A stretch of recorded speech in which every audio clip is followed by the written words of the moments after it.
Thiruthuraipoondi bypass சாலையில் தடுப்பு சுவர் மீது மோதி கார் தீப்பிடித்து எரிந்ததில் ஒருவர் உடல் கருகி உயிரிழந்தார். கூடுதல் தகவல்களை செய்தியாளர் ஐயப்பன் வழங்க கேட்போம். ஐயப்பன், இந்த விபத்தானது எப்படி நடந்தது? விரிவான தகவல்கள் என்ன?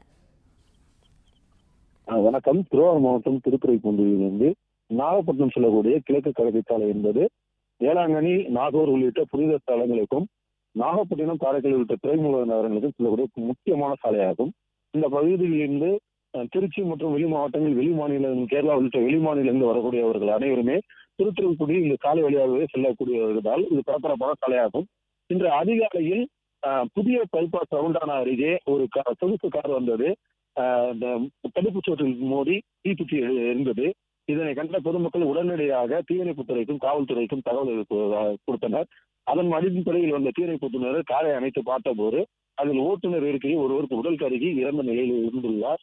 தற்பொழுது அந்த கார் யாருடையது, அந்த இறந்தவர் யார் என்பதை திருத்துறைப்பூண்டி காவல்துறையினர் விசாரணை மேற்கொண்டுள்ளனர்.